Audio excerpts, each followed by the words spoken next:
एक चुनक नाम का ऋषि था। उसने बहुत ज्ञानी आत्मा था, ब्रह्म पुजा काल का पुजारी था। काफी वर्षों तक ओम नाम का जाप किया, तप किया, हठ योग किया। अब इसे भगवान मिल नहीं सकता। गीता अध्याय नंबर 11 के श्लोक 47 और 48 में और गीता अध्याय नंबर 11 के श्लोक 32 में स्पष्ट कर दिया है कि मैं काल हूं और ये मेरा रूप है और सबको खाने के लिए आया हूं। अर्जुन, तू ना लड़ेगा तो भी मारूंगा। ये मेरा वास्तविक रूप है, मैं काल हूं। तो 11 में अध्याय के 47-48 में कहा कि अर्जुन, ये मेरा स्वरूप आज तक आपने तेरे तीर्थ पहले किसी ने नहीं देखा। और मेरे इस रूप की प्राप्ति यानी मेरी प्राप्ति, इसके दर्शन माने भगवान प्राप्ति, ना वेदों में वर्णित विधि से, ना तप से, ना जप से, ना किसी क्रिया से मैं कभी नहीं मिल सकता, कोई नहीं कर सकता। इति सिद्धम, वेदों में वर्णित विधि से भगवान प्राप्ति नहीं है। जिस कारण से इन कबीर साहब कहते हैं खोजत खोजत हारिया, अंत कहा निराकार। इनके साधन गलत थे भगवान पाने के और देखने के। अंत में कह दिया भगवान निराकार है। अपना मन गढ़ंत थ्योरी बना लिए लोगों ने, तो इनको भगवान मिला नहीं। ये एटम बन गए कि सिद्धियां युक्त हो गए। जैसे अगस्त ऋषि ने 7 समंदर पी लिए, के कला टूट गया, इब गधा बना अंडेगा। मोक्ष होगा विधिवत, इन बकवादों से नहीं होगा। इब चौनक ऋषि में इतनी सिद्धि आ गई, सारा बोलबाला हो गया उसका। एक चक्रवर्ती राजा था, मानधाता। चक्रवर्ती माने जिसका पूरी पृथ्वी पर शासन हो। उसके छोटे छोटे राजा लोग उसके पराधीन होते हैं और उनसे वो टैक्स लेता है। और वो ये देखता है कि किसी राजा ने मेरी पराधीनता अस्वीकार तो नहीं कर दी है। उसके लिए एक ट्राई करता था, वो अपने निजी घोड़े के आगे एक पंपलेट लगा देता था कि राजा के पास इतनी सेना है और जिसने राजा की पराधीनता स्वीकार नहीं है वो इस घोड़े को पकड़ ले, युद्ध के लिए तैयार हो जा। इस प्रकार वो घोड़ा छोड़ दिया, साथ में सैनिक, अन्य घोड़ों पर सवार, वो खाली। चुनक ऋषि की कुटिया के पास से गुजरे। राजा ने जाते समय भी देखा, फिर आते समय जब सारा घूम कर आगे किसी ने घोड़ा पकड़ा नहीं, युद्ध स्वीकार किया नहीं। चुनक ऋषि ने पूछा कि भी कहाँ गए थे सैनिकों, इस घोड़े पे सवार क्यों नहीं है तुम्हारे पे? सैनिकों ने बताया कि ऋषि जी, ये मानधाता चक्रवर्ती का राजा है, इसके पंपलेट पे लिखा हुआ है, इस पे कोई बैठ नहीं सकता। इसके पंपलेट पर आगे लिखा हुआ गले में 72 करोड़ सेना है हमारे राजा के पास। तो ऋषि ने पूछा कि कहाँ गए थे, कैसे ऐसे गए थे? ऋषि ने कहा कि किसी ने नहीं पकड़ाई घोड़ा। नहीं, कौन पकड़े? प्या किसी की माँ ने दूध। सैनिक बोले उसके जाड़ फोड़ दे हम। अब ऋषि ने सोचा भी राजा का विमान हो गया, मैं इसका विमान ठीक कर दूं। बता, रिमोट काल के हाथ में बना दिया एटम बम पहले चुनक ऋषि, और फिर रिमोट ऑन कर दिया, बाकी इसको करता हूँ राजा को ठीक। राजा का फील्ड अलग और साधु संता का फील्ड न्यारा। वो क्यों भी बेमतलब टांग अड़ाऊं एक दूसरे के बीच में। अब ऋषि ने जानबूझकर अपना ताकत दिखाने के लिए कहा कि भी इस घोड़े को मैं बांध लूं, मैंने उठ लिया तुम्हारे राजा का युद्ध स्वीकार किया। सैनिक बोले कंगले, तेरा दाने तो खाने को नहीं, क्यों अपनी सामत बोल लेता है, मोल ले रहा है, चुप करके जप ले माला। ऋषि में भी पूरा हंगा पा कर था, अरे ताकत रटा नहीं करे जीव से, इसका नाश करा कर छोड़ दिया करे। तो उसने क्या कहा कि ठीक है भाई, मेरे भाग में यह लिख रखी होगी, तुम्हारे राजा से मरना होगा, मैंने जाके दो उनको घोड़ा बांध दो यहीं पर। सैनिकों ने जाके बता दिया जी ऐसे ऐसी बात है, एक चुनक नाम के ऋषि ने आपका युद्ध स्वीकार कर लिया। अब मंत्रीगण इकट्ठे हुए कहने लगे, राजन, आज एक व्यक्ति की हिम्मत पड़ी है आपके साथ चीटिंग करने की, कल दूसरे की पड़ेगी। निपदा ईवल इंदा बढ़, बुराई को शुरू से ही खत्म कर देना चाहिए। राजा बोला ठीक है। राजा ने अपनी 72 करोड़ सेना की 4 टुकड़ी बनाई, 18 करोड़ की, 18 करोड़ एक टुकड़ी भेज दी।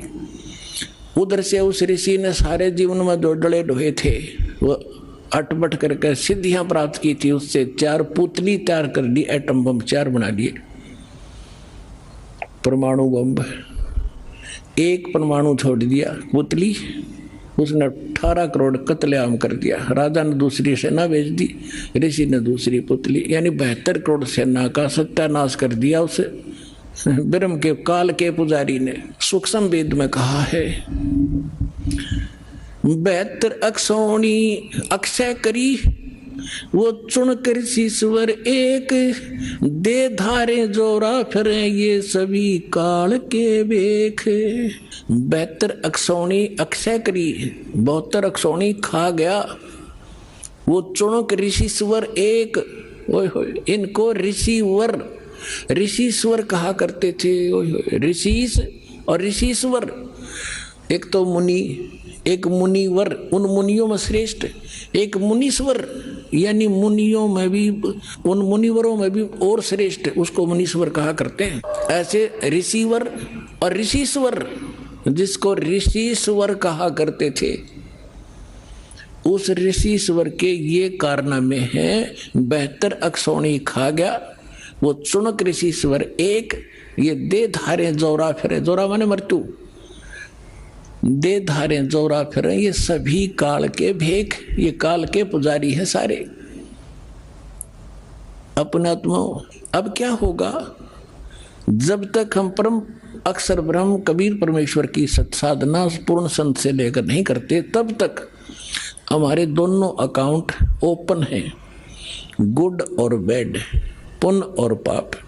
जैसे हम पुण्य करेंगे, जाप करेंगे, कोई कितना ही करो वो अलग लिखा जाएगा, और बुरा जितना भी करो, छक्का करो, कितना ही करो, वो अलग लिखते रहेंगे। उन दोनों को संचित कर्म कहते हैं। आगे आपको जो भी जीवन मिलेगा उन्हीं से एवरेज निकाली जाएगी। जिसके पुण्य गणे हैं उनके पुण्य ज्यादा एवरेज में, जिसके पाप गणे उसके एवरेज में पाप ज्यादा, फिर एक मनुष्य जीवन बना कर भेज दिया जाता है, और फिर 83 लाख योनियों में वो पाप भोगने पड़ते हैं। तो ये चुनक ऋषि ने जो तप किया, ओम नाम का जाप किया और 72 करोड़ सेना का नाश किया, ये सब अलग अलग लिखे गए। ओम नाम के जाप के कारण ये ब्रह्मलोक में जाएगा, वहां पर ठाठ करेगा, अपनी पूंजी का नाश करेगा, फिर पृथ्वी पर राजा बनेगा। तप से राज मदमानम जन्म तीसरी शुक्र स्वान, राजा बन के कर्म फोड़ फोड़ सकता है, पुण्य नहीं कर सकता। उसके बाद फिर इसकी दुर्गति होगी, ये कुत्ता बनेगा चुनक ऋषि ब्रह्म पुजारी, इसका शर्म में कीड़े पड़ेंगे, और वो 72 करोड़ सेना जो उसने मारी है उसको चुन चुन का बदला लेंगे। तो परमात्मा कहते हैं सूक्ष्म वेद में, तुमने उस दरगाह का मैल नहीं देखा और धर्मराज के तिल तिल का लेखा।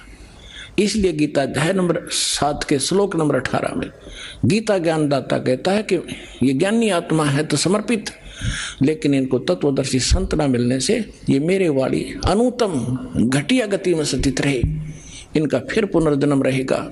इसलिए गीता अध्याय नंबर 15 के श्लोक नंबर 4 में कहा कि तत्वदर्शी संत की प्राप्ति के उपरांत परमेश्वर के उस परम पद की खोज करनी चाहिए, जो जानने के बाद साधक फिर लौटकर कभी संसार में नहीं आते। गीता अध्याय नंबर 18 के श्लोक नंबर 62 में कहा कि अर्जुन तू सर्वभाव से उस परमेश्वर की शरण में जा, उसकी कृपा से तो परम शांति को और सनातन परम धाम को प्राप्त होगा। उसके लिए गीता अध्याय नंबर 4 के श्लोक नंबर 32 और 34 में कहा है कि वो तत्व ज्ञान स्वयं परमेश्वर आकर बोलते हैं, और वो ज्ञान तत्वदर्शी संतों से जाकर समझ, उसके आधार से साधना करने से जब तेरा मोक्ष होगा। गीता अध्याय नंबर 7 के श्लोक नंबर 29 में कहा है कि जो मेरे इस ज्ञान का आश्रय कर लेता है, तत्वदर्शी संत को खोज लेता है, वो जरा और मरण से जो छूटने का प्रयत्न कर रहा है, उसने तत्वधर्म को जान लिया, सारे दातों से परिचित है, सब संपूर्ण कर्मों से परिचित है। तो दास ने भी बता दिए, जो जरा और मरण से छूटने के लिए प्रयत्नशील है वो तत्वधर्म से परिचित है, सारे दातुम ज्ञान से परिचित है और सभी कर्मों से परिचित है। जरा माने वृद्धावस्था, एक जोरा माने मृत्यु, ये परमात्मा के संत भाषा के शब्द हैं। जोरा माने मौत और जरा माने वृद्धावस्था और मृत्यु। जो इससे छूटने का ही प्रयत्न करते, संसार की किसी वस्तु की इच्छा नहीं करते, वो उस तत्व ब्रह्म से परिचित है। तो यहां फिर 8वें अध्याय के प्रथम मंत्र में अर्जुन ने पूछा कि वो किम तत्परम। 8वें अध्याय के तीसरे श्लोक में गीता ज्ञानदाता ने कहा कि वो परम अक्षर ब्रह्म है। गीता अध्याय नंबर 15 के श्लोक 1 से 4 में उल्टे लटके हुए संसार रूपी वृक्ष का हवाला दिया है कि समझो ये संसार ऐसा है, ऊपर को जड़ तो पूर्ण परमात्मा, नीचे को तीनों गुण रूपी शाखा है। और तत्वदर्शी संत वो होगा जो संसार रूपी वृक्ष के सभी विभाग बता देगा। अक्षर पुरुष एक पेड़ है, सरपुरुष निरंजन वा की डार और तीनों देवा शाखा है, वो पात रूप संसार। परमात्मा ने 600 वर्ष पहले अपने सूक्ष्म वेद में बोला हुआ ये ज्ञान दास को आज आपके रूबरू किया। फिर गीता अध्याय नंबर 15 के श्लोक 4 में कहा कि तत्व ज्ञान के प्राप्ति के पश्चात परमेश्वर के उस परम पद की खोज करनी चाहिए, जहां जाने के बाद साधक फिर लौट कर कभी संसार में नहीं आते। और जिसने सब ब्रह्मांडों की रचना की है केवल उसकी भक्ति कर मेरी भी छोड़ दे।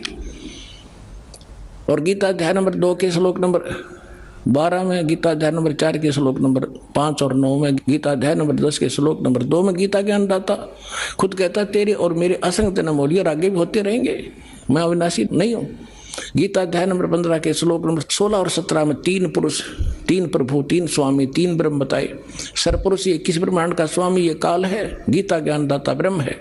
अक्षर पुरुष ये 7 संग ब्रह्मांड का स्वामी है, इसका ये भी नाशवान है। गीता अध्याय नंबर 15 के श्लोक 17 में कहा कि उत्तम पुरुष तो अन्य परमात्मा इति उदाहरत है।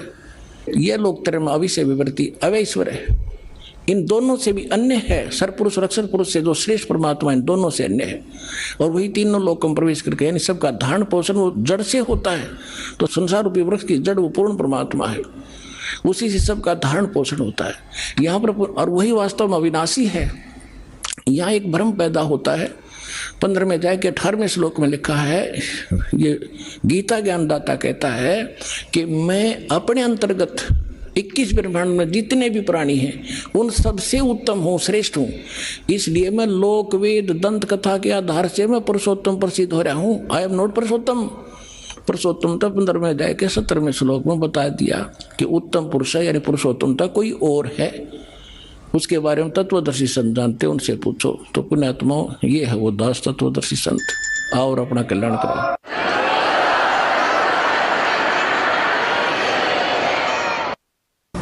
परम पिता परमात्मा पूर्ण ब्रह्म सारी सृष्टि के रचनहार कबीर देव कबीर साहिब जी की असीम रजा से आप सभी पुण्यात्माएं सत्संग सुनने के लिए इस सतलोक आश्रम बरवाला जिला हिसार में पहुंचे।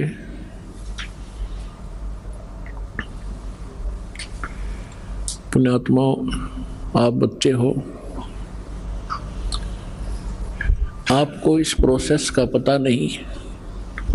ये दास इस मार्ग का मास्टर बना दिया भगवान ने।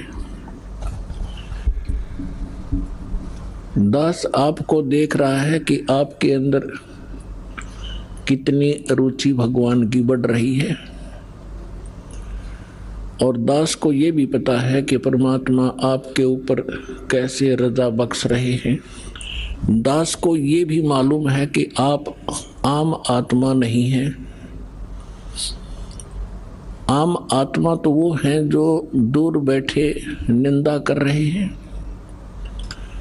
अन्य नकली संतों के पास फंसे पड़े हैं या अन्य योनियों में प्राणियों में के शरीरों में कष्ट उठा रहे हैं, या ऐसे किसी अक्षेत्र में किसी देश में जन्मे हैं जहां नास्तिकवाद ही प्रधान है, तो वो आम आत्मा है, साधारण सामान्य जीव है। दुर्भाग्य उन प्राणियों का। आप जी को यहाँ बार बार क्यों बुलाया जाता है? जैसे आप अपने बच्चों को स्कूल कॉलेज में भेजते हो और टीचर डेली बुलाता है, उनकी अटेंडेंस लगाता है और न आने पर उनको खुरकाता और धमकाता है, क्योंकि उसको मालूम है ये बच्चे रूटीन में आते रहे तो सफल होंगे, अपना सिलेबस पूरा कर पाएंगे, अन्यथा नहीं। टीचर को उनके भविष्य का ज्ञान होता है कि जो आज गफलत करेंगे आगे आजीवन वो दुख भरेंगे। ठीक इसी प्रकार दास को मालूम है परमात्मा ने ये एक नई यूनिवर्सिटी खोली है और यही साथ के साथ एक मेडिकल भी है।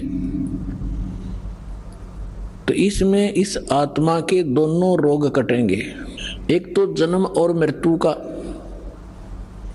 दूसरा जो कर्म संस्कार से आपको मानसिक पीड़ा, शारीरिक रोग या अन्य किसी कारण से तीन ताप का कष्ट आपके ऊपर जो कहर टूट रहा है, परमात्मा सबसे पहले आपको उसी से रिलीफ दिलाएंगे।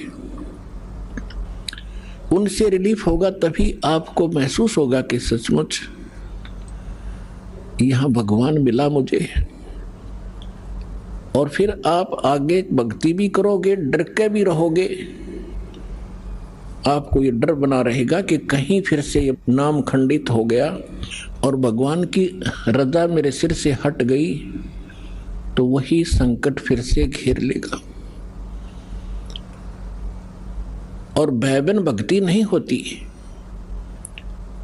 भय बनता है ज्ञान से। छोटा सा बालक होता है, वो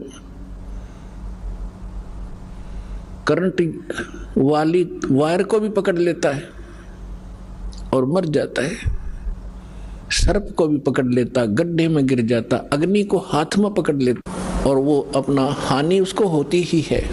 और जब वो बच्चा बड़ा हो जाता है, बुद्धि उसकी काम करने लग जाती है, मैच्योर होता है, तो फिर उसको डर लगता है उन भयंकर पदार्थों से, भयंकर जानवरों से। आप भी डरता है, औरों को भी सतर्क करता है कि सर्प है, इससे दूर हो जाओ, ये खा जाएगा, काट लेगा, बहुत विषैला जानवर है। इसी प्रकार बिजली के तार से औरों को भी बचाएगा, आप भी बचेगा। तो ये ज्ञान आपको यहाँ कराया जाएगा। आपकी बुद्धि मैच्योर होएगी, युवा होएगी और फिर डर लगा करेगा। प्रत्येक पदार्थ से रिश्वत लोगे, हाथ कांप जाएंगे तुम्हारे। ये होगा जब जब आप सियाने हो जाओगे, मैच्योर आपके विचार हो जाएंगे, आपके हृदय में परमात्मा का जो ज्ञान दृढ़ हो जाएगा। तो आप जी को यहाँ क्यों बुलाया जाता है? आप तो बालक हो, खिलौने से खेलने की आदत बन गई और सभी खेल रहे होते हैं तो दूसरे बच्चों की भी रुचि उसी में अधिक बनी रहती है। परमात्मा कहते हैं, होले सुहागन सुरता त्यार तो मालक घर जाना है। फिर कहते हैं कि तेरे संग की कितनी जाली, तू क्यों लारी वार, और गुड़िया खेलत तने जन्म गंवा दिए, लाया नहीं विचार। गुड़िया खेलत यानी खिलौने से खेलते हुए इतना सारा जीवन नष्ट कर दिया। ये भी सोच के तूने अपने घर ससुराल भी जाना है और तेरे साथ की और भी बहुत जा चुकी हैं, तूने भी जाना ही होगा। इसलिए वहां जाने से पहले अपनी तैयारी कर। अब जब तक लड़की यानी लड़का हो चाहे लड़की, लेकिन यहाँ परमात्मा आत्मा को संबोधित कर रहे हैं, चाहे वो स्त्री की है या पुरुष की। ये कौर कौर में ऊपर के चोले मंत्र है, अंदर मटेरियल एक जैसा है। तो परमात्मा ये समझाना चाहते हैं कि जैसे छोटे बच्चे खिलौनों से खेलते हैं, कोई कार ले रखी है छोटी सी, कोई घोड़ा ले रखा है, कोई मोटरसाइकिल, वो खिलौने की छोटी सी खड़ी है प्लास्टिक की, और उनको कोई बच्चा उठा लेता है तो वो रोता है, पैर पीटता है, बुरा हाल कर लेता है। जब उससे पूछा जाता है कि क्यों रो रहे हो, कि मेरी मोटरसाइकिल उठा दी। वो मोटरसाइकिल हो, इतना खिलौना, उसको ओरिजिनल मान चुका है वो, उसकी बुद्धि इतनी ही काम करती है। ऐसी लड़कियां गुड्डा गुड्डी का खेल खेला करती हैं, एक कपड़े का गुड्डा बना लेते थे दूल्हा, एक उसकी दुल्हन, और छोटे छोटे कपड़ों के टुकड़ों से उनके सूट के सेट बना दिया करती थी, सैकड़ों की संख्या में। और फिर उस इतने से कपड़े को जो उसने मोड़ तोड़ कर एक सूट का रूप बनाकर रखा हुआ था, अपनी गठड़ी बांध रखी थी, बक्से में रखी छोटे से, उसमें से उसके एक कपड़े ने कोई उठा ले, टुकड़े ने गिनती करती थी। पहले दास ने देखी, छोटे छोटे, जब शिक्षा का इतना था नहीं, बच्चे इसी खेल से खेला करती बेटी बहने, तो वो रोया करती थी। फिर उससे पूछते थे क्यों रो रही है, कि मेरी तिल, मेरा एक सूट गायब हो गया, मेरा ने किसी ने उठा लिया। इतना चीथड़ा था, कतरन थी एक। अब दुल्हा दुल्हन का खेल खेला करती थी, ये दुल्हा या दुल्हन। अब जब वो लड़की बड़ी होती है तब उसको पता चलता है वास्तविक दुल्हा और दुल्हन का। जब वो बड़ी हो जाती है फिर वो खेल नहीं खेल सकती जो पहले खेला करती, छोटे छोटे गुड्डा और गुड्डी के खेल को, कभी उसकी रुचि ही नहीं बन सकती। तो इसी प्रकार आप जी जो आज तक खेल खेल रहे थे, संतानों उत्पत्ति, संपत्ति को संग्रह करना, बच्चों का विवाह करना, पढ़ाना, शिक्षा ग्रहण कराना, फिर इनका विवाह कर देना, फिर इनके संतान की कामना करना,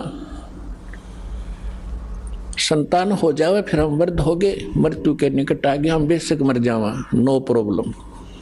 हमने ये सोच रखा था कि सुना सुनाया जैसे हम सुनते थे कि हमारा मनुष्य जीवन का काम पूरा होया। मनुष्य जीवन का तो शुरू भी ना करे आपने, ये तो एक जनसाधारण का काम करे दो। और जो आपको मिलना था, कई हमने देखे पहले जब ज्ञान नहीं था, बुढ़े बुजुर्ग बैठ कर बतलाया करते थे और कहा करते थे, भाई जैसे कोई बाहर का आ जाता था अतिथि, उससे कुशल मंगल पूछा करते थे, फिर संतान पूछा करते थे। वो बताता था कि 2 लड़के 2 लड़की,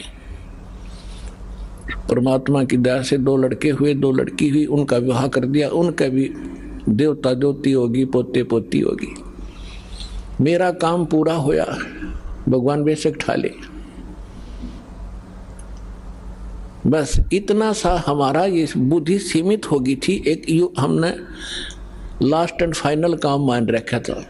तो अब परमात्मा के ज्ञान से पता चला कि जो करना चाहिए था मनुष्य जीवन से वो तो शुरू भी ना करे आपने।